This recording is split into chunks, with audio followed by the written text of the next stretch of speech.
안녕하세요. 지식과 통찰을 나누는 시간입니다. 오늘 우리는 침묵이라는 아주 특별한 주제에 대해 이야기 나눠보려 합니다. 대부분의 사람들에게 침묵은 휴식 혹은 갈등을 식히기 위한 평화로운 시간입니다. 하지만 만약 그 침묵이 누군가에 의해 정교하게 설계된 무기라면 어떨까요? 본격적인 이야기에 앞서 오늘 내용이 여러분의 마음에 깊은 울림을 준다면 주변에 이야기가 필요한 분들께 공유해 주십시오.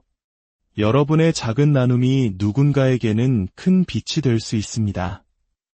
저희 채널을 구독해 주시는 것 또한 저희가 더 좋은 콘텐츠를 만드는 데 큰 힘이 됩니다.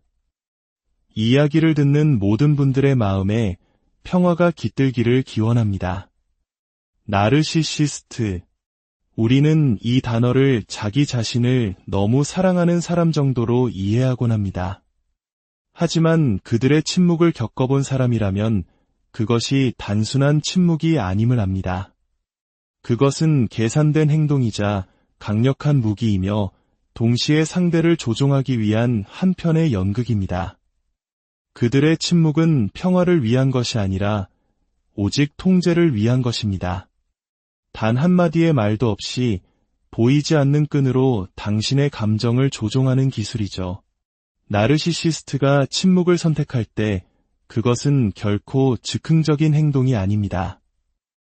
그들이 가진 무기 중 가장 강력하고 효과적인 전략 중 하나입니다. 보통 사람들은 침묵을 중립적인 상태 혹은 뜨거워진 감정을 식히는 과정으로 생각합니다. 하지만 나르시시스트의 세계에서 침묵은 문제 해결이 아닌 지배력을 확립하는 수단입니다. 그들은 말 한마디 없이 당신 발밑의 감정적 기반을 흔들어 버립니다. 소통을 차단함으로써 그들은 아주 강력한 메시지를 보내고 있는 것입니다. 언제 당신이 인정받고 사랑받고 이해받는다고 느낄지는 오직 내가 결정한다. 마치 당신의 감정적 산소 공급기를 그들이 쥐고 있다가 갑자기 플러그를 뽑아버리는 것과 같습니다. 당신은 그 텅 빈 부재를 즉시 알아차리고 그들의 조건에 맞춰 관계를 회복하기 위해 필사적으로 매달리게 됩니다. 이 무기가 그토록 효과적인 이유는 인간이 본능적으로 연결을 갈망하는 존재이기 때문입니다. 당신이 아끼는 누군가가 갑자기 소통을 끊어버리면 우리의 뇌는 이를 심각한 위협으로 받아들입니다. 무시당하는 고통은 어떻게든 이 망가진 관계를 고쳐야 한다는 강력한 충동을 유발합니다. 나르시시스트들은 이 본능을 너무나도 잘 알고 아주 교묘하게 이용합니다. 그들의 침묵은 당신의 신경계를 불안과 불확실성의 상태로 몰아넣습니다. 그리고 당신은 그들이 아닌 자기 자신을 의심하기 시작합니다. 내가 뭘 잘못했지? 어떻게 해야 이 상황을 되돌릴 수 있을까?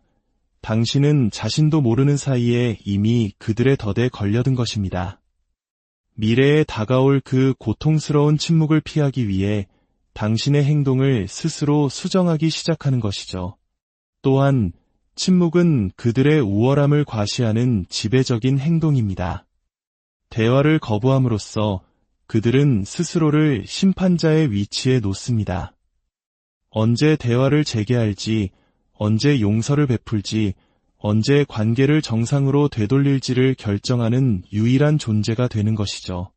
마치 한국 사회의 일부에서 보이는 왜곡된 권력관계, 즉 갑질과도 유사합니다. 이 구도 속에서 당신은 그들의 승인과 설명을 구걸하는 을의 위치로 전락하게 됩니다. 나르시시스트는 평등한 관계가 아닌 항상 위계질서의 꼭대기에 서 있기를 갈망하기에 자신의 침묵이 만들어내는 이 불균형을 마음껏 즐깁니다. 이것은 갈등을 해결하려는 의지가 전혀 아닙니다. 당신에게 당신의 자리가 어디인지를 똑똑히 알려주려는 행위일 뿐입니다. 이 전략이 특히 더 강력한 이유는 그 모호함에 있습니다. 말은 반박할 수 있고 논쟁할 수 있으며 진실을 증명할 수도 있습니다. 하지만 침묵은 손에 잡히는 것이 아무것도 없습니다. 들리지 않는 말에 대고 싸울 수는 없는 노릇이죠. 인간은 본능적으로 불확실한 것을 싫어하고 결론을 갈망하기에 아무런 설명 없는 단절은 당신을 끊임없이 괴롭히며 과거의 대화들을 무한히 되감게 만듭니다. 이 모호함은 나르시시스트에게 완벽하게 유리하게 작용합니다. 당신이 혼자 머리를 싸매고 분석하는 동안 이야기의 주도권은 온전히 그들의 손에 있습니다. 그들은 나중에 나타나서 그 침묵을 원하는 대로 재정의할 수 있습니다. 예를 들어 당신이 너무 예민해서 그랬다고 당신 탓으로 돌리거나 혹은 생각할 시간이 필요했을 뿐이라며 마치 그것이 건강한 경계 설정이었던 것처럼 포장합니다. 계산된 조종수를 지극히 정상적인 행동으로 둔갑시키는 것이죠. 타이밍 또한 이들의 치밀한 계산 중 하나입니다. 나르시시스트는 주로 당신이 자신의 경계를 주장하거나 그들의 행동에 이의를 제기하거나 혹은 그들이 기대했던 인정을 주지 않았을 때 침묵에 들어갑니다. 그들의 자기중심적인 세상의 흐름을 방해한 것에 대한 벌인 셈입니다. 때로는 당신이 감정적으로 멀어지고 있음을 감지하고 선제적으로 침묵을 사용하기도 합니다. 무시당하는 고통이 당신을 다시 그들에게 끌어당길 것이라 기대하면서 말이죠. 이것은 당신의 균형을 무너뜨리고 당신의 모든 신경을 오직 자신에게만 집중시키도록 설계된 밀고 당기기의 역학입니다. 이것이 더욱 파괴적인 이유는 나르시시스트의 침묵이 사랑의 철회와 너무나도 닮아있기 때문입니다. 만약 당신이 그들의 변덕스러운 관심조차도 당신의 가치를 증명하는 징표로 여기도록 길들여졌다면 그 갑작스러운 부재는 존재 자체를 거부당하는 듯한 깊은 거절감으로 다가옵니다. 이것은 어린 시절의 상처나 버림받았던 기억을 자극하여 현재의 고통을 몇 배로 증폭시킬 수 있습니다. 이것이 바로 수많은 사람들이 결국 먼저 무너지는 이유입니다. 그들이 용서받을 자격이 있다고 믿어서가 아니라 그 텅 빈 공허함이 주는 고통을 더 이상 견딜 수 없기 때문에 먼저 손을 내미는 것입니다. 그리고 이것이 바로 나르시시스트가 정확히 노리는 바입니다. 그들의 침묵은 당신이 행동하게 만들기 위해 즉 사과하고 매달리고 당신의 가치를 증명하게 만들기 위해 설계되었습니다. 당신이 그렇게 할 때마다 그들의 통제력은 더욱 강화됩니다. 그들은 침묵이 원하는 결과를 가져다 준다는 것을 학습하고 이 전술을 반복적으로 사용하게 됩니다. 시간이 흐르면 당신은 심지어 그들의 침묵을 예상하고 스스로 먼저 침묵하기 시작할지도 모릅니다.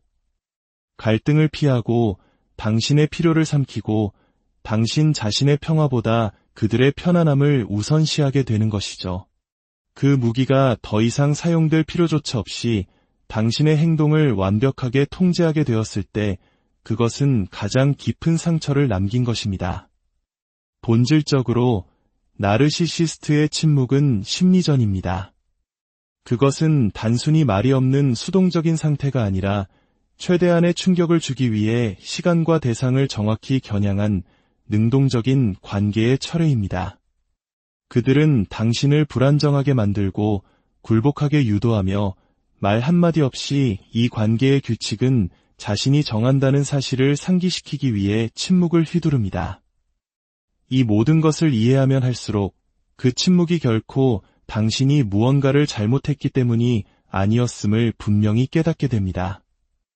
그것은 그들이 소중히 여긴다고 주장했던 바로 그 관계를 끊어내는 한이 있더라도 통제권을 느끼고 싶어 했던 그들의 비뚤어진 욕망 때문이었습니다. 나르시시스트가 갑자기 침묵할 때 거기에는 거의 항상 숨겨진 의도가 있습니다. 바로 당신이 알지도 못하는 사이에 치르고 있는 시험입니다. 이것은 단순히 그들이 생각할 시간이 필요하거나 감정을 식히기 위함이 아닙니다. 그것은 당신을 지켜보고 당신의 반응을 연구하며 그들이 여전히 당신의 감정에 대해 얼마나 큰 영향력을 가지고 있는지 정확히 측정하는 과정입니다. 마치 그들이 이중 거울 뒤에 서서 당신을 관찰하는 것과 같습니다. 쉬기 위해서가 아니라 관찰하기 위해서. 당신이 느끼는 불편함의 매 순간, 당신이 보내는 모든 메시지, 당신이 거는 모든 전화, 이유도 모른 채 건네는 모든 사과. 이 모든 것들이 그들이 당신을 얼마나 쉽게 다시 자신의 궤도로 끌어들일 수 있는지에 대한 조용한 평가 자료가 됩니다. 나르시시스트는 통제에 집착하지만 통제는 끊임없는 확인을 필요로 합니다. 그들은 직접 시험해보지 않고서는 자신들의 통제력을 확신할 수 없습니다. 그리고 침묵은 그들이 가장 좋아하는 실험 중 하나입니다. 그들은 인간의 뇌가 갑작스러운 단절을 반드시 회복해야 할 상실로 해석한다는 것을 알고 있기에 의도적으로 관심을 거둡니다. 그들은 당신이 그 불확실성 아래서 무너지는지, 그들이 갑자기 훔쳐간 온기를 되찾기 위해 얼마나 자신을 낮추는지 보고 싶어 합니다. 당신의 반응은 그들에게 증거가 됩니다.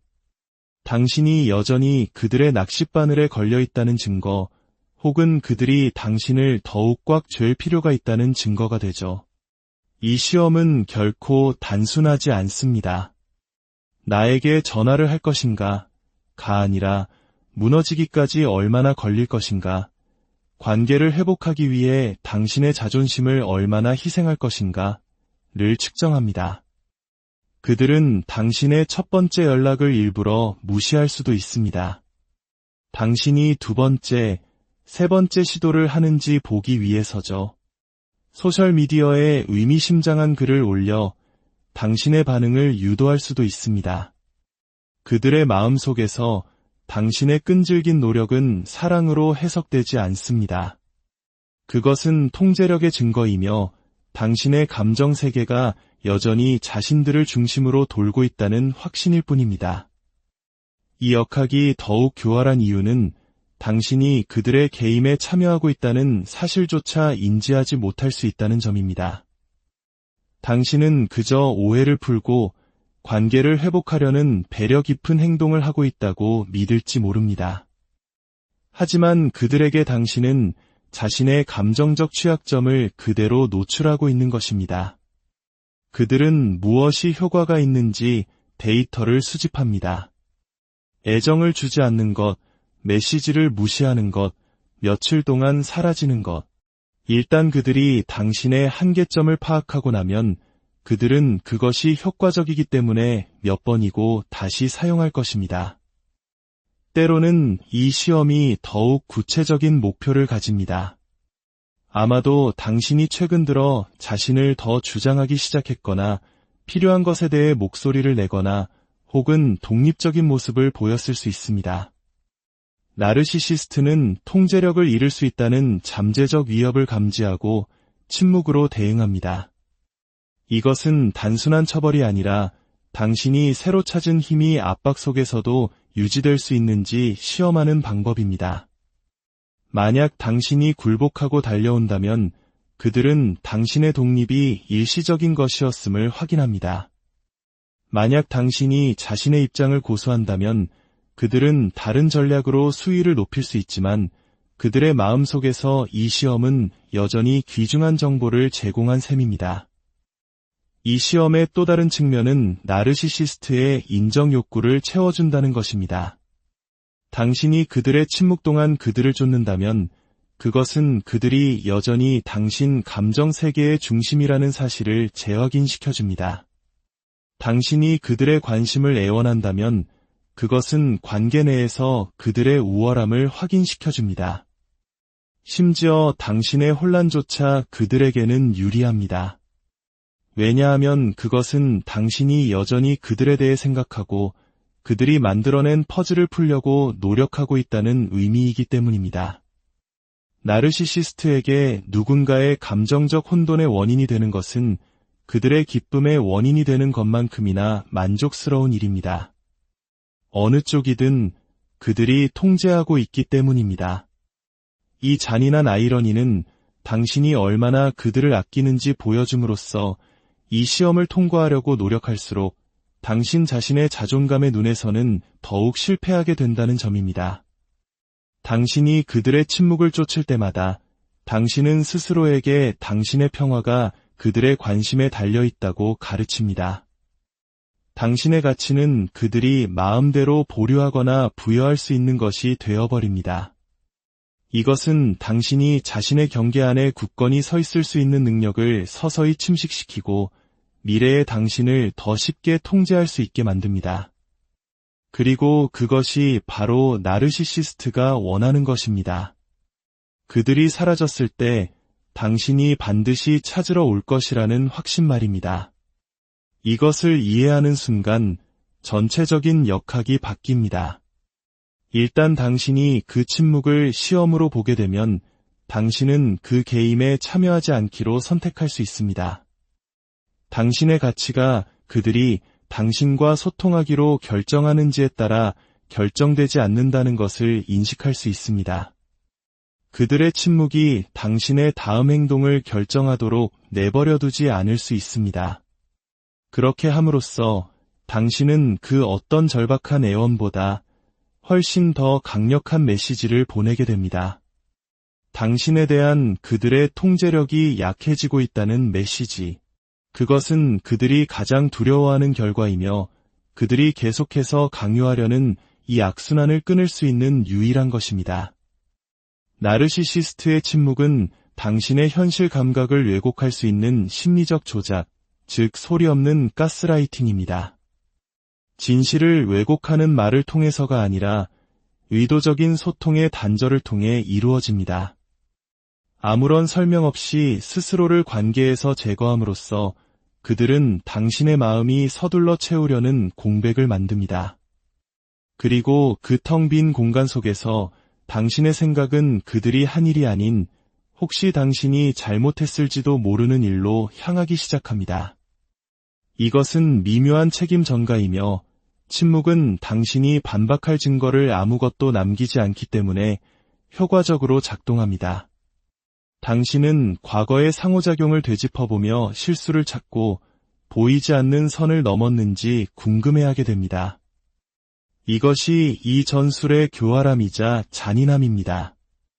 나르시시스트는 당신을 명시적으로 비난할 필요가 없습니다.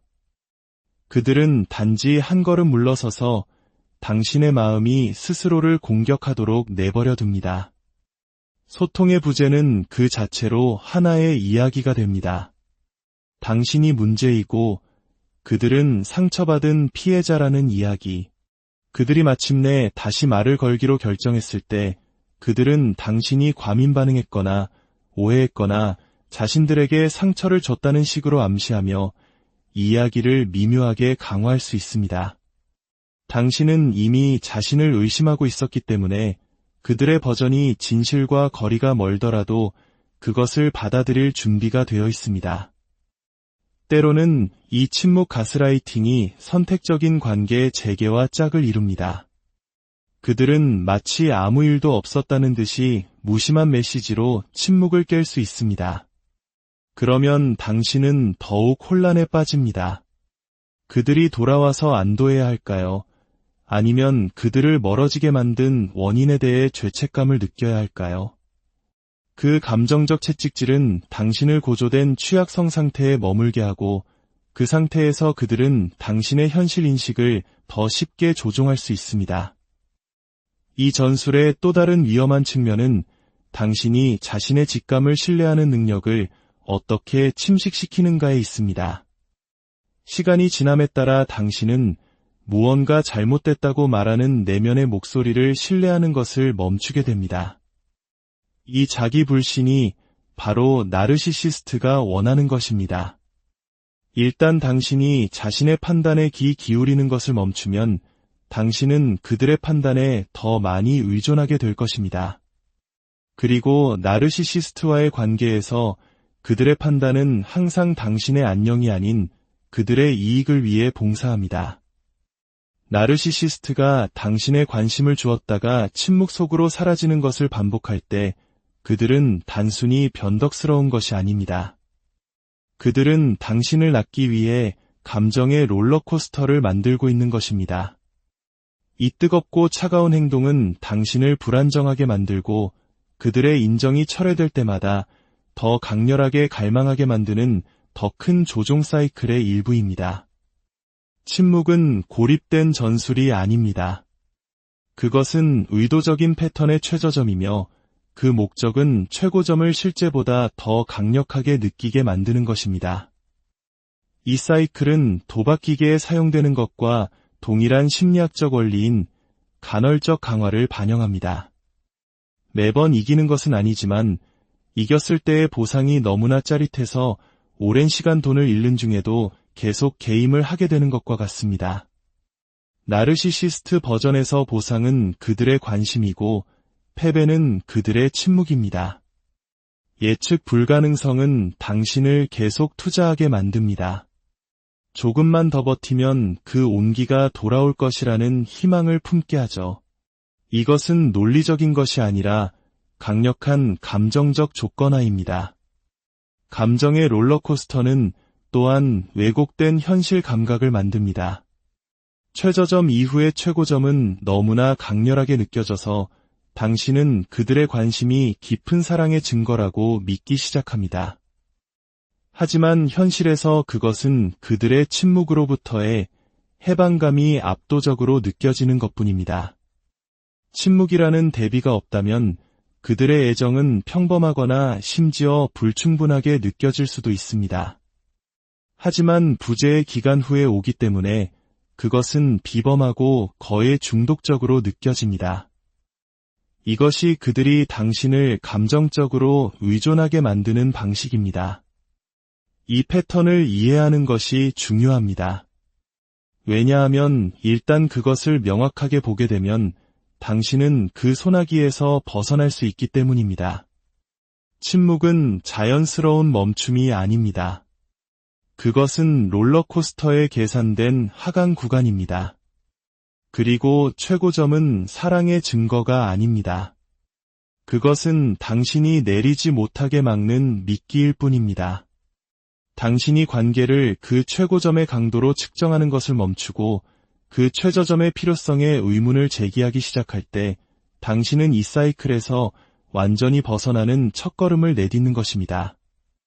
나르시시스트가 침묵할 때 당신의 첫 본능은 그것을 거절, 즉 당신이 무언가 잘못했다는 신호나 반드시 회복해야 할 상실로 볼 수 있습니다. 하지만 관점을 바꾸면 당신은 그들의 침묵을 무기에서 예기치 않은 힘의 원천으로 바꿀 수 있습니다. 그들이 물러서는 순간 그들은 당신에게서 연결감, 인정, 안정감 같은 중요한 것을 빼앗고 있다고 믿습니다. 하지만 그들이 실제로는 당신에게 공간을 주고 있는 것입니다. 그리고 그 공간에서 만약 당신이 선택한다면 당신은 이전 어느 때보다 더 명확하게 자신의 목소리를 듣기 시작할 수 있습니다. 물론 그 공간은 처음에는 불편하게 느껴질 수 있습니다. 하지만 그 충동에 저항하고 고요함 속에 머무르면 당신은 무언가를 알아차리기 시작합니다. 그들이 말을 멈춘다고 해서 세상이 끝나지 않는다는 것을, 당신 발밑의 땅이 무너지지 않는다는 것을, 사실 그들의 목소리가 없으면 그들의 통제에 의해 묻혀버렸던 생각과 감정들이 들어설 자리가 생깁니다. 그들이 벌로 의도했던 침묵은 명확성을 찾는 기간이 될 수 있습니다. 그들의 방해, 비판, 조작이 없는 상태에서 당신은 압박 없이 관계를 되돌아볼 수 있습니다. 내가 여기서 정말 행복한가? 나는 존중받고 있는가? 평화를 유지하기 위해 끊임없이 내 필요를 희생하고 있지는 않은가? 와 같은 질문들을 스스로에게 던질 수 있습니다. 그들의 침묵은 또한 당신이 감정 상태에 대한 통제권을 되찾을 기회를 만듭니다. 당신은 그 공백을 당신에게 영양분을 주는 것들로 채우기로 결정할 수 있습니다. 독서, 친구와의 만남, 취미생활, 혹은 단순히 휴식을 취하는 것. 이러한 행동들은 당신의 안녕이 그들의 관심에 의존할 필요가 없다는 진실을 강화합니다. 이 침묵의 기간 동안 자신에게 더 많이 투자할수록 그들의 부재가 당신에게 미치는 힘은 줄어듭니다. 당신이 그들의 침묵에 반응하는 것을 멈출 때 일어나는 강력한 심리적 변화도 있습니다. 나르시시스트는 당신이 그들을 쫓고 충성심을 증명하고 먼저 무너지기를 기대합니다. 당신이 그렇게 하지 않을 때 당신은 그들이 관계를 위해 쓴 각본을 방해하는 것입니다. 그들은 더 이상 이야기의 완전한 통제권을 갖지 못합니다. 그들이 당신을 통제할 수 있다는 믿음을 강화하는 대신 당신은 그들과 당신 자신에게 당신이 혼자 설 수 있다는 것을 보여주고 있는 것입니다. 그들의 침묵을 당신의 힘으로 바꾸는 것은 또한 그것을 해석하는 방식을 재구성하는 것을 의미합니다. 그것을 당신이 사랑받을 자격이 없다는 증거로 보는 대신 건강한 소통을 다루지 못하는 그들의 무능력의 증거로 볼 수 있습니다. 그것을 버림받음으로 보는 대신 그들이 당신의 마음과 정신에서 얼마나 많은 공간을 차지하고 있었는지를 드러내는 멈춤으로 볼 수 있습니다. 그리고 무력감을 느끼는 대신 그것을 자기 의존을 위한 훈련장으로 사용하여 그들의 예측 불가능한 승인에 의존하는 대신 자신의 감정을 스스로 달래는 법을 배울 수 있습니다. 아이러니컬하게도 당신을 작게 만들기 위해 그들이 사용하는 바로 그 전술이 당신이 자신의 힘을 되찾는 데 도움이 되는 것이 될 수 있습니다. 당신은 심지어 그들의 침묵을 환영하기 시작할 수도 있습니다. 그들의 개임을 즐겨서가 아니라 그것이 만들어내는 공간으로 무엇을 해야 할지 알기 때문입니다. 당신은 그것을 재충전하고 성찰하고 자신의 가치와 다시 정렬하는 데 사용할 수 있습니다. 그리고 당신이 그것에서 벗어날 때 당신은 그들의 사이클로 기어 돌아가는 것이 아니라 더 이상 앞으로 나아가기 위해 그들의 인정이 필요 없다는 것을 알면서 자신의 삶의 굳건히 서 있게 됩니다. 이것이 그들이 결코 예상하지 못하는 권력의 이동이며 궁극적으로 당신에 대한 그들의 지배를 깨뜨리는 것입니다. 결국 그들의 침묵은 당신의 가치에 대한 판결이 아니라 조종의 도구일 뿐이라는 것을 인식하는 것에서부터 두려움을 넘어선 자유를 선택하는 것이 시작됩니다. 일단 그것이 무엇인지 제대로 보게 되면 당신은 그것이 당신의 감정과 행동을 지배하도록 내버려두는 것을 멈출 수 있습니다. 두려움은 독이 든 관계를 함께 묶어두는 접착제입니다. 버림받을 것에 대한 두려움, 오해받을 것에 대한 두려움, 그렇게 힘들게 지켜온 관계를 잃을 것에 대한 두려움. 나르시시스트들은 이것을 압니다. 그들의 침묵은 바로 그 두려움을 자극하여 당신이 그 침묵을 멈추기 위해 무엇이든 하게 만들도록 설계되었습니다. 하지만 진실은 이것입니다. 두려움은 당신이 그들을 필요로 한다는 신호가 아닙니다. 그것은 당신이 부스러기 같은 사랑을 마치 성대한 잔치인 것처럼 받아들이도록 길들여진 당신 자신의 일부와 마주해야 한다는 신호입니다. 자유를 선택한다는 것은 그들이 당신에게 맡긴 역할을 거부하는 것을 의미합니다. 그들의 각본 속에서 당신은 쫓고 사과하고 아무 잘못이 없을 때조차 자신을 설명해야 합니다.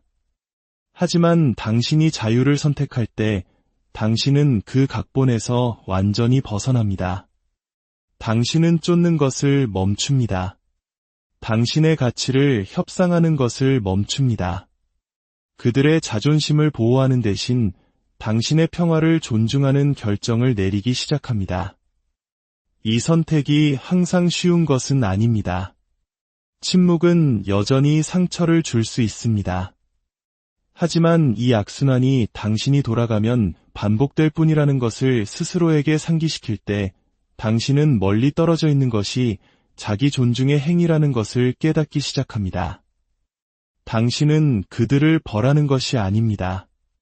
당신은 자신을 보호하고 있는 것입니다.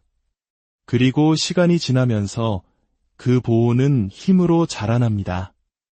두려움을 넘어 자유를 선택하는 가장 강력한 부분은 당신 자신의 정체성의 변화입니다.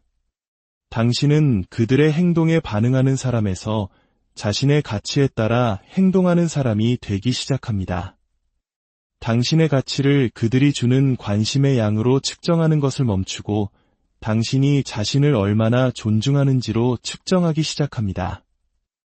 이 변화가 진정으로 당신에 대한 그들의 힘을 끝내는 것입니다. 나르시시스트의 통제는 당신의 행복이 그들에게 달려있다고 믿을 때만 작동하기 때문입니다. 당신이 더 이상 그것을 믿지 않을 때 그들의 침묵은 그 힘을 잃습니다. 그리고 여기 마지막 진실이 있습니다. 그들이 당신을 통제하기 위해 사용했던 침묵은 당신이 치유되는 침묵이 될 수 있습니다. 그들이 사라졌을 때 당신은 그 부재를 이용하여 그들이 해체하려고 했던 당신 자신의 일부를 재건할 수 있습니다. 당신은 그 고요함을 당신 자신의 목소리, 당신 자신의 꿈, 당신 자신의 계획으로 채울 수 있습니다. 당신은 두려움이 사라지고 자유가 자라나도록 내버려 둘 수 있습니다. 마침내 당신이 그들을 잃는 것을 더 이상 두려워하지 않게 될 때까지, 왜냐하면 당신은 자기 자신을 찾았기 때문입니다. 그리고 일단 당신이 그것을 찾고 나면 그들의 그 어떤 침묵도 그것을 빼앗아 갈 수 없습니다. 오늘 이야기가 마음에 닿으셨다면 이 지혜를 주변에 나눠주시길 바랍니다. 여러분의 작은 행동이 누군가에게는 큰 희망이 될 수 있습니다. 언제나 두려움이 아닌 자유의 길을, 그리고 평화의 길을 걸으시길